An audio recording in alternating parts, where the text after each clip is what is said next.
Salut tout le monde, aujourd'hui je vais vous montrer comment faire ses propres produits de beauté, son propre maquillage si vous êtes un jour en rade ou que vous voulez faire vos propres produits ou que vous voulez vos propres couleurs. Alors on va commencer en faisant ses propres rouges à lèvres avec des Crayola, oui. Oh non, moi j'ai toujours mal colorié, à chaque fois je déborde. Ok, donc oui, on va utiliser des Crayola, c'est clean, hein, y a pas de souci, c'est juste de la cire et on va rajouter dedans de l'huile de coco, donc c'est plus safe que ce qu'on peut trouver sur le marché. Pour faire ses propres rouges à lèvres, on va chercher une boîte de Crayola et de l'huile de coco. Ça vous pouvez en trouver dans toutes les boutiques bio ou sur internet. Si vous avez des Crayola de taille normale, vous faites fondre la totalité du crayon avec une cuillère à café d'huile de coco en mélangeant bien jusqu'à ce que ce soit hyper homogène. Si c'est trop transparent, ajoutez du Crayola, si c'est trop compact, rajoutez de l'huile. Versez le tout dans un petit récipient, attendez que ça refroidisse et vous pouvez enfin l'appliquer. Pour bien le mettre sur vos lèvres, comme c'est très compact, prenez-en un peu, mettez-en sur votre main et chauffez-le en le frottant avec votre doigt. Il s'applique beaucoup mieux quand il n'est pas froid. Là vous pouvez voir le résultat quand je porte la couleur de Crayola rose clair. Ensuite quand je porte ma préférée c'est la couleur fuchsia. Et quand je porte la couleur rouge. Rajoutez un peu de baume à lèvres par-dessus si vous le souhaitez et vous avez votre propre teinte de rouge à lèvres perso. Ensuite on va faire sa propre poudre. Enfin quelque chose d'intéressant. Poudre matifiante pour le visage. Non mais je sais hein. Elle est où la poudre? Je les connais pas. Donc oui, on va faire sa propre poudre matifiante faite maison. Pour faire notre propre poudre, on va mélanger de l'argile blanche en poudre car c'est ce qui va absorber l'huile et donc matifier la peau, et de la poudre de maïs, donc en fait de la maïzena qui matifie également. Surtout pensez bien à mélanger avec une cuillère en plastique ou en bois, pas comme je suis en train de faire mais j'avais pas ce qu'il fallait sous la main. Pour faire la teinte et la faire matcher à votre couleur de peau, on va prendre du cacao, dégraissé bien sûr sinon ça va juste regresser votre visage, et vous allez le mélanger à l'argile et la poudre de maïs. En fonction de votre couleur de peau, vous pouvez rajouter du turmeric qui a une teinte jaune-orangé, ou de la cannelle qui a une teinte rosée, ou encore de la poudre de betterave qui a une teinte plutôt rouge. J'ai opté pour un peu de turmeric avec du cacao et ça matche complètement ma teinte. Vous n'avez plus qu'à l'appliquer sur votre visage, en plus ça sent le chocolat, c'est juste excellent, et ça vous donne le même résultat qu'une poudre libre achetée dans le commerce. Et si vous testez, dites-moi ce que vous en pensez.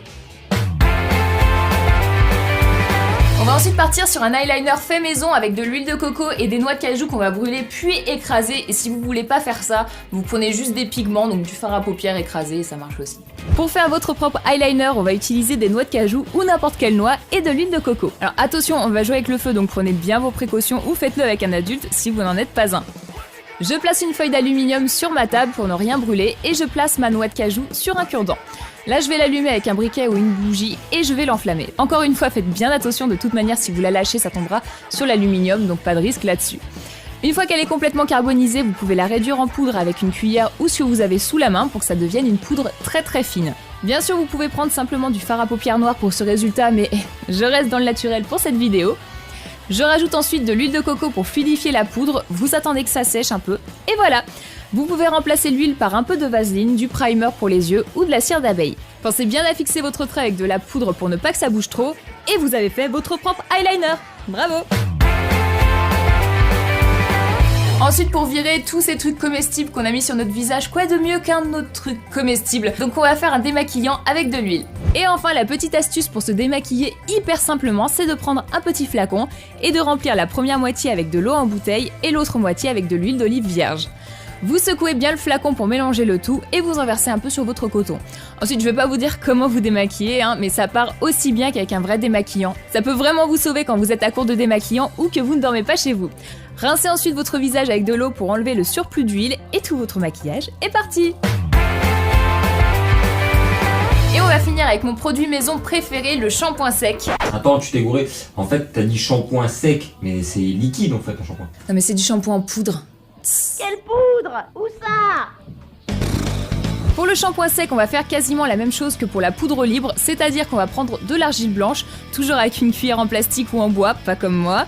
Disons que vous en mettez 2 et vous allez mettre une cuillère de maïzena. Si vous êtes très blonde, vous pouvez laisser la poudre telle qu'elle, mais plus vous êtes brune, plus vous allez devoir rajouter du cacao en poudre. Alors je vais me répéter, mais utilisez bien du cacao dégraissé, on va pas s'embêter à faire un shampoing sec si c'est pour les regresser avec du chocolat juste après. Vous mettez le tout dans un petit flacon, vous en saupoudrez sur vos racines en séparant vos mèches à chaque fois pour bien en mettre partout. Massez bien votre crâne avec vos doigts pour que la poudre s'applique partout et attendez 10-15 minutes pour que le sébum soit bien absorbé. Ensuite, brossez vos cheveux pour retirer le surplus de shampoing sec et voilà, plus de gras dans vos cheveux, le top. Pour le concours, je vais pas vous faire gagner des DIY, ce sera un petit peu bizarre, vous pouvez faire ça chez vous. Du coup, je vous fais gagner la pochette qu'on a vue au début de la vidéo, qui vient de chez H&M, attention. Hein. Donc si vous la voulez, vous screenez. Hop. Un autre vernis si vous voulez vous faire des petits nail art pailletés. Et le collier que je porte en ce moment. Donc si vous voulez un délo, vous prenez une photo, vous la postez sur votre